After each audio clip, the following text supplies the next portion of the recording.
Hey guys, welcome back. BDCKR here, and we're back with our weekly recap of all things injustice for the week of the 7th of November, 2019. Current challenge is a one-week repeat of Batman Ninja Batman, and the required characters are Catwoman, Nightwing, and Batman, available at the lowest levels at Bronze, and Gold, which is decent cost of entry for the newer players. Batman Ninja Batman's, I want to say Green Arrow. His passive is Ninja Rising, and when outnumbered, Batman receives 50% less damage and is immune to life drain. Batman Ninja teammates get plus 20% critical chance, and all teammates gain plus 50% power generation from critical hits. So he's a good character. He's got really nice high stats, 1300 damage and 1500 health, which is the reverse of last week's Batman Ninja Lord Joker, which had more in the health and more in the damage and less in the health. And so a lot of times when you see Batman Ninja Batman and you're fighting against them in multiplayer, he's geared to take advantage of the first part of his passive, which is taking 50% less damage when he's on a team that's outnumbered, and adding something like Ginkgo Soda or Killer Croc Companion Gear or both, and maybe even Batman Ninja Helmet. He can be an invulnerable tank when he's outnumbered and has some power. However, in my mind, that misses out on the best part of him, which isn't even in his passive. I mean, getting 20% free crit chance boost is great. Increased power gen is also great, but his special 2 stuns to start and finishes with the highest damage of the special after that. So he's a perfect candidate for Cloak of Destiny to do a huge special 2. The biggest problem with him is that only the last hit in his special 2 can knock out an opponent. So anything that revives is a good counter against him, and you can't get your power back on a knockout if you're carrying Tantu Totem if the opponent is reviving. Now, we haven't had a chance to make a video of it, but the footage is in the can for showing how to take advantage of his special 2. And, you know, the thing is, we've always been offensive-minded players, and we're no different with this Batman. It's really the offense that makes him great. This week's multiplayer reward is Time Capsule, which becomes Quake Engine. When maxed out, there's a 40% chance to steal 100% of a special 2's cost. Their specials and damage over times do plus 50% damage against an enemy that has less than 1 bar of power. And when evolved, it applies damage over time again, so it re-triggers it on the active enemy after the damage over time finishes. For the Joker, you can increase the enemy tag cooldown by 8 seconds. So this is a great piece of equipment for the specialist in your life who specializes in damage over time. And the 40% chance to steal power on special 2 is okay. We don't really use it enough on a special 2 specialist to make a difference, but when we do, because it's power steal, the ability and how much you get depends on the opponent having power, so it's not really as game-changing as you might like it to be. The extra damage on specials and damage over time, plus 50%, excellent way to take advantage of, that we use it for in our Flashpoint team, where Aquaman starts out immediately doing a special 1, so there's a good chance of getting this extra boost, and re-triggering damage over time on an active enemy when the first one runs out can a lot of times double the damage over time that you're giving. Joker's extra ability to keep the enemy in for an extra 8 seconds means they have 8 seconds more to take damage over time instead of tagging out and rinsing it. So in some ways, it's a different approach to maximizing damage over time compared to, say, Arkham Knight Catwoman's ability, her passive, where the damage over time can't be rinsed. This damage over time can be rinsed, but they stick around 8 seconds longer to take it. And the tag cooldown, it works even when Joker is not the one that's active and fighting. So in the store, we've got Arkham Killer Croc. Not worth it. Reminder that it's only 1 copy. Does not unlock in your store, and maybe a clue for next week's challenge. And there's the Women of Power pack with New 52 Wonder Woman and Arkham Knight Harley Quinn. Oh, I forgot to mention both packs are $26.99. So this is a little bit interesting. They're both really good cards, and it's almost worth the price.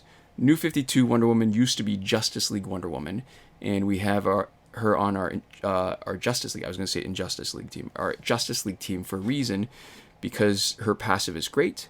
Being able to give her teammates power is wonderful, and the making her the special specialist means that you're getting power to everybody. Arkham Knight Harley Quinn is a great entry hazard to punish the opponent tagging out. Problem still is that it doesn't unlock either of the characters. You're basically paying $13.50 Canadian, or I'm guessing $10 American for each one, which is, like I said, almost worth it because they're so good. Survivor, it's LexCorp gear set for one more week until the 13th of November. Phantom Zone is finished. Unfortunately, that extra funky 4 days of the Phantom Zone did not result in anything. Still can hope for an update. Fight 62 is still broken. There is a link in the description to a Reddit thread started by Devlin16 that goes over the complete breakthrough cycle. And yeah, basically everybody's covered. So now it's just a matter of time for getting through all the skins of the characters that weren't available before. So, moving on to current glitches. Remember that every working glitch is explained in a video as part of the playlist.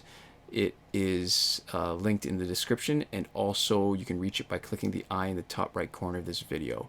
We are Android only, so we're only able to confirm these glitches for Android. And big spoiler alert, nothing has changed this week. Nothing has changed for a lot of weeks, actually. So what we'll do, like we usually do, is start with the significant not working glitches. There's currently no working glitches no working glitch for credits that we're willing to endorse. And that qualification is important because we talk about it in more detail in Season 6, Episode 9 of our glorified Q&A video, which is our P and Q and C and A and T video, which you do almost weekly. It's worth repeating the main point that logging into one account simultaneously with 2 devices is a risk for having your account banned, so it's not worth the risk to us to try it.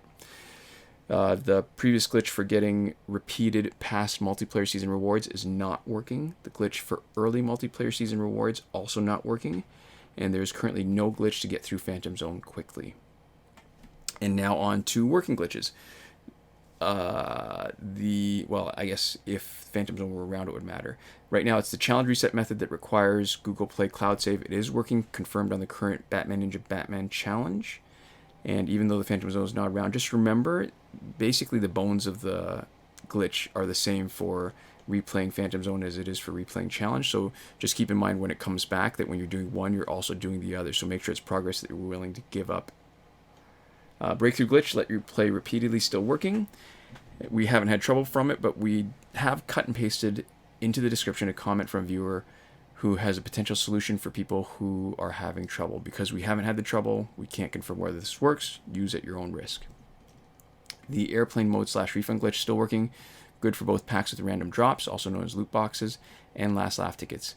And it does not work for anything that still requires an internet connection, which is what the Phantom Zone is when it is around.